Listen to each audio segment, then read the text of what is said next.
नमस्कार, अपना हिमाचल देख रहे हैं आप। आपके साथ में खुशबू पांडे। तो रुक करेंगे बड़ी जानकारी की ओर। शिमला से ये बड़ी जानकारी आ रही है। प्रशासनिक सचिवों के साथ सीएम की यह बड़ी बैठक हो रही है। सीएम ने फ्लैगशिप योजनाओं की यहां पर समीक्षा बैठक की है। शीतकालीन सत्र को लेकर भी यहां पर चर्चा हुई है। बड़ी जानकारी आपको दे रहे हैं। 19 से 23 दिसंबर तक चलेगा शीतकालीन सत्र। सरकार के 1 साल पूरे होने पर भी चर्चा होगी। धर्मशाला के पुलिस ग्राउंड में आयोजन होगा। ये राजधानी शिमला से आपको बड़ी जानकारी, बड़ा अपडेट बता रहे हैं। धर्मशाला के पुलिस ग्राउंड में आयोजन होगा। प्रशासनिक सचिवों के साथ मुख्यमंत्री की ये बड़ी बैठक होगी। सीएम ने की है फ्लैगशिप योजनाओं का समीक्षा बैठक। ये बड़ी जानकारी। शीतकालीन सत्र को लेकर भी चर्चा हुई है। 19 से 23 सितंबर, माफ कीजिएगा, 23 दिसंबर तक चलेगा। सरकार के 1 साल पूरे होने पर ये चर्चा होगी। तो हमारे साथ शिमला से ब्यूरो चीफ विकास शर्मा जुड़ चुके हैं। विकास, प्रशासनिक सचिवों के साथ मुख्यमंत्री की ये बैठक कितना अहम रहा है? देखिए, ये बैठक जो है वो हर सोमवार को आयोजित की जाती है और मुख्यमंत्री खुद ये बैठक की अध्यक्षता करते हैं और तमाम जो प्रशासनिक सचिव रहते हैं या उच्च पदाधिकारी रहते हैं, उच्च अधिकारी रहते हैं, वो अधिकारी इस बैठक में मौजूद रहते हैं और उनसे फीडबैक लिया जाता है कि क्या जो कार्यक्रम, जो फ्लैगशिप कार्यक्रम है, ये योजनाएं हैं राज्य सरकार की, उन योजनाओं को किस तरह से जो है वो धरातल पर उतारा जा रहा है, क्या उसमें कमियां हैं, क्या कोई उसमें अड़चन आ रही है या फिर कितना वो फलीभूत हुई है, यानी कि जनता को उसका कितना लाभ जो है वो यहाँ पर मिल रहा है। इन दिनों हम लगातार ये बात देख रहे हैं कि जो आपदा को लेकर, जिस तरह से बरसात के दिनों में हमने देखा कि भारी आपदा हिमाचल प्रदेश में आई थी और उसके बाद से ही ये मुख्यमंत्री ने हर सोमवार को ये तय किया था कि ये बैठक जो है ये हो और प्रशासनिक सचिवों के साथ उस बैठक के अंदर जो है वो समीक्षा, खासतौर पर रिव्यू किया जाए कि आखिरकार किस तरह से ये तमाम योजनाएं जो है वो चल रही हैं। इसी कड़ी में आज भी इस बैठक का आयोजन किया गया और इस बैठक के अंदर न सिर्फ जो पूर्व की योजनाएं हैं, जो सुकू सरकार की योजनाएं हैं, जो फ्लैगशिप कार्यक्रम है, बल्कि इसके साथ साथ एक चीज और कई मायनों में अहम है। वो ये है कि 1 साल का जो जश्न मनाया जाना है, क्योंकि सुकू सरकार का 1 साल का कार्यकाल पूरा होने जा रहा है। 11 दिसंबर को एक बड़ा कार्यक्रम जो है वो कांगड़ा जिला में आयोजित किया जाना था। पहले ये बताया जा रहा था कि वो शाहपुर के जो विधानसभा है शाहपुर में, वहां चंबी ग्राउंड में वो कार्यक्रम किया जाना था, लेकिन अब वो कार्यक्रम वहां ना होकर अब धर्मशाला का जो पुलिस ग्राउंड है वहां पर वो कार्यक्रम किया जाना है। तो उसके अंदर भी ये चर्चा इस बैठक के अंदर हुई है कि क्या क्या ऐसे कार्यक्रम है, क्या क्या हमारी ऐसी फ्लैगशिप योजनाएं हैं जिनका बखान वहां पर किया जाना है। और इसके अलावा जो अभी हम देख रहे हैं, जिस तरह से टूरिज्म कैपिटल बनाने की बात की जा रही थी कि कांगड़ा को टूरिज्म कैपिटल बनाया जाना है, उसके अंदर क्या क्या चीजें चल रही हैं। इसके साथ साथ जो पूर्व की बजट की जो घोषणाएं हैं वो धरातल पर कितनी उतर रही हैं। एक चीज बहुत अहम है खुशबू, वो ये है कि जो 19 दिसंबर से 23 दिसंबर तक जो शीतकालीन सत्र चलना है, जो कि धर्मशाला में ही आयोजित किया जाना है, उसके अंदर भी क्या क्या चीजें जो है वो चल सकती हैं, क्या चीजें वहां पर जाने हैं, किस तरह से वो प्रस्ताव जो है वो बनाए जा रहे हैं, इसके ऊपर भी चर्चा विस्तार से इस बैठक के अंदर हुई है।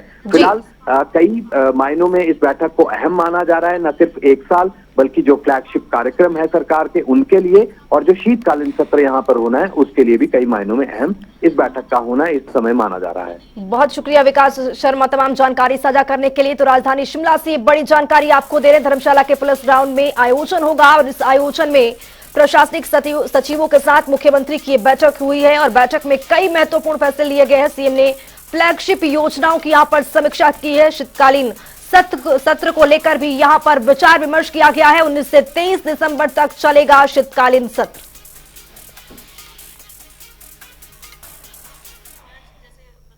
एक और जानकारी से आपको अपडेट करवाएंगे। राजधानी शिमला से बड़ी जानकारी आ रही है। पूर्व मुख्यमंत्री जयराम ठाकुर का यहां पर बड़ा आरोप सामने आया है। हिमाचल से जुड़े हैं महादेव ऐप स्कीम के तार छत्तीसगढ़ से की गई है फंडिंग। जयराम ठाकुर की ओर से कहा गया है स्टोन क्रैशर घोटाले पर जयराम का पलटवार सामने आया है। तथ्य ना हो तो बोलने से बचे, मुख्यमंत्री जयराम ठाकुर की ओर से कहा गया है। हिमाचल में फंडिंग का एक बड़ा खेल, यहां पर जयराम ठाकुर का बयान भी निकल करके सामने आया है। हिमाचल से जुड़े हैं महादेव ऐप स्कैम के तार, छत्तीसगढ़ से की गई है फंडिंग। जयराम ठाकुर, पूर्व मुख्यमंत्री की ओर से यह बयान निकल करके सामने आया है। आपको बता दें कि तथ्य ना हो तो बोलने से बचे मुख्यमंत्री, ये जयराम ठाकुर कह रहे हैं। तो पूर्व मुख्यमंत्री जयराम ठाकुर का बड़ा आरोप सामने आया है। हिमाचल से जुड़े हैं महादेव ऐप स्कैम के तार। छत्तीसगढ़ से फंडिंग की गई है। जयराम ठाकुर की ओर से कहा गया है स्टोन क्रैशर घोटाले पर जयराम का पलटवार सामने आया है। तथ्य ना हो तो बोलने से बचे मुख्यमंत्री, ये नेता प्रतिपक्ष जयराम ठाकुर की ओर से कहा गया है। तो ये बड़ी और बेहद अहम जानकारी से आपको अपडेट करवा रहे हैं।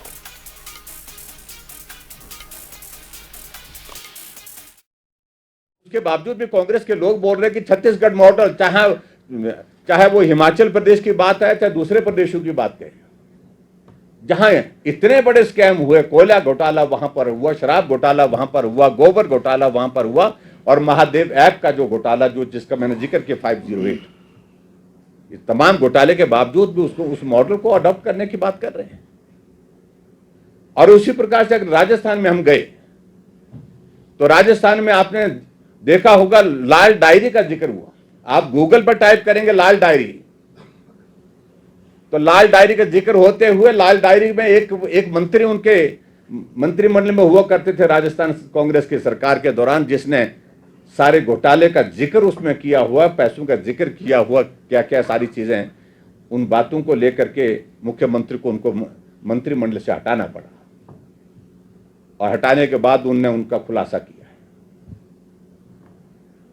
और राजस्थान में 19 पेपर लीक हुए, ये बहुत बड़ा मुद्दा था वहां पर।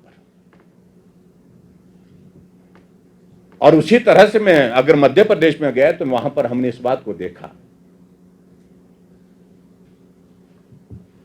कि कोई भी इस प्रकार का आरोप भारतीय जनता पार्टी की सरकार के ऊपर नहीं था।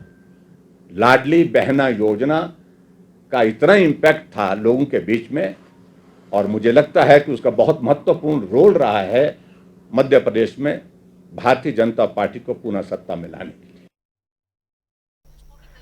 11 दिसंबर को राज्य की कांग्रेस सरकार की कार्यकाल का 1 साल पूरे होने वाला है। इसके लेकर प्रदेश में एक भव्य समारोह का आयोजन किया जाएगा। वहीं इस कार्यक्रम में कांग्रेस पार्टी के वरिष्ठ नेता राहुल गांधी और प्रियंका गांधी भी शामिल होंगी।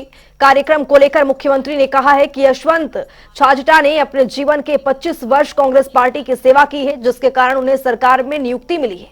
आने वाले समय में पार्टी के अन्य कार्यकर्ताओं को भी पद यहां पर दिए जाएंगे।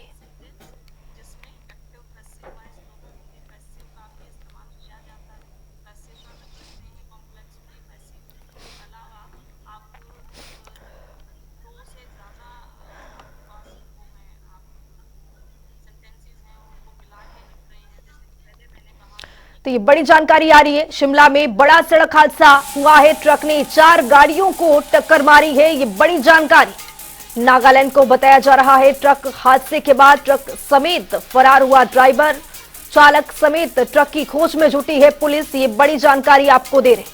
ये तस्वीर भी आपके सामने है, किस तरह से यहां पर जोरदार टक्कर हुई है। ये गाड़ी बिल्कुल यहां पर ध्वस्त हो गई है। ये तस्वीर आपके सामने, शिमला में सड़क बड़ा हादसा हुआ है। ट्रक ने 4 गाड़ियों को भारी टक्कर दी है। यहां पर नागालैंड का बताया जा रहा है ट्रक। वो भी सुबह जो है अर्ली मॉर्निंग कोई ट्रक थी, नागालैंड नंबर की ट्रक थी, उसने रोड साइड में जो गाड़ियों को टक्कर मारी है और टक्कर मार के वो निकल गया है, वहाँ से भगा के जो है ट्रक ले गया है। तो हम इस ट्रक की जो अभी खोज कर रहे हैं, इसकी तो जानी नुकसान हुई है, कुछ गाड़ियों को क्षति हुई है, तो 3-4 गाड़ियों को लगी है। एक और बड़ी जानकारी आ रही है राजधानी शिमला से। शिमला में एक और सड़क हादसा देखा गया है। शिमला के सुतरी इलाके में हुआ है हादसा। गहरी खाई में गिरी है पिकअप। हादसे में 6 लोगों की यहां पर मौत हो गई है। ये बड़ी और दुखद जानकारी। 6 लोग गंभीर रूप से यहां पर घायल भी बताए जा रहे हैं। एसपी सुनील नेगी ने हादसे की जानकारी दी है। ये दुखद खबर, 6 लोगों की गंभीर रूप से यहां पर घायल पाए गए हैं। तो आपको बता दें कि पिकअप गाड़ी में 6 लोगों ने, माफ कीजिएगा, 4 ने मौके पर ही दम तोड़ दिया है। राजधानी शिमला में एक बड़ा सड़क हादसा देखा गया है। शिमला के सुनी इलाके में यह हादसा हुआ है। गहरी खाई में पिकअप गाड़ी यहां पर गिरी। उसके बाद यहां पर हादसे में 6 लोगों की मौत की खबर है।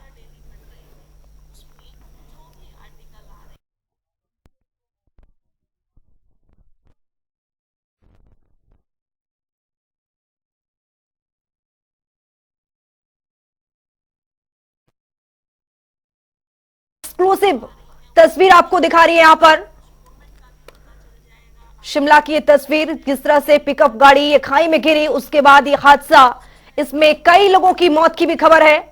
एसपी सुनील नेगी ने इस हादसे की जानकारी दी है। जनता टीवी पर एक्सक्लूसिव तस्वीर है।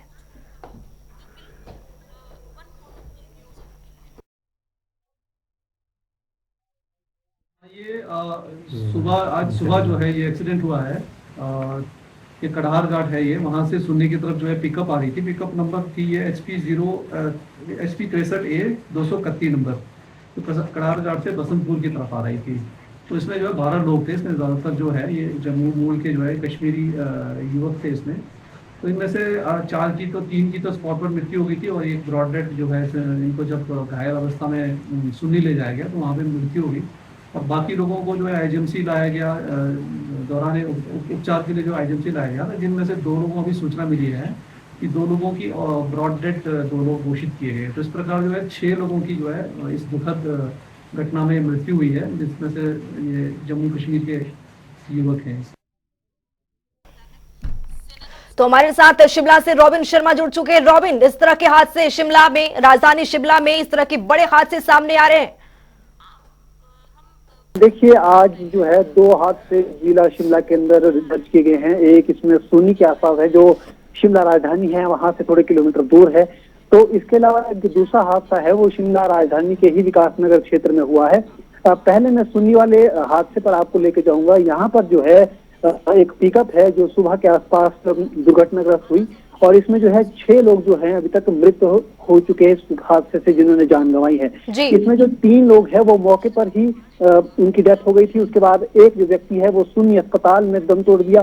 तो उसके बाद जो इसमें बाकी लोग थे उनको IGMC लाया गया। यहाँ पर भी जो है 2 लोगों ने सुबह जो है दम तोड़ दिया है। इसके बाद कुल इसमें जो है 6 लोगों की मौत हो गई है, और इस पूरी पिकअप में है जो 12 लोग सवार थे, ये सभी लोग जो है कश्मीरी मूल के बताए जा रहे हैं। रॉबिन, इस हादसे की क्या वजह हो सकती है? क्या फॉग था या फिर गाड़ी बिल्कुल अनियंत्रित थी? वजह क्या है?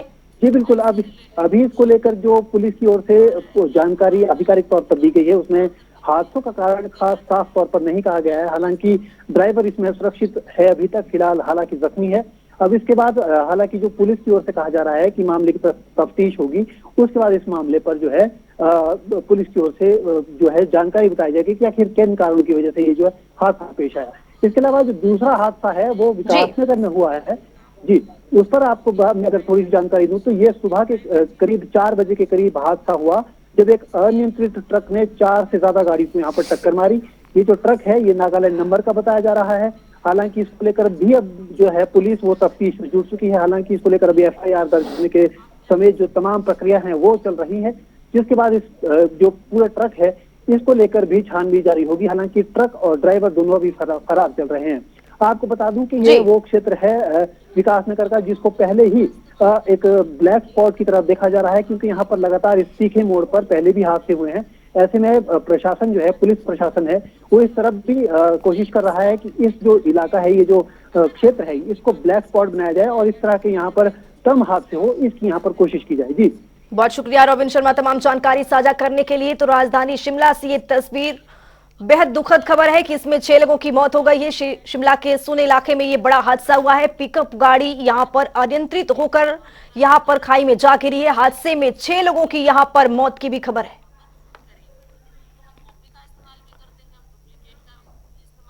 अपना हिमाचल में मेरे साथ इतना ही। नमस्कार।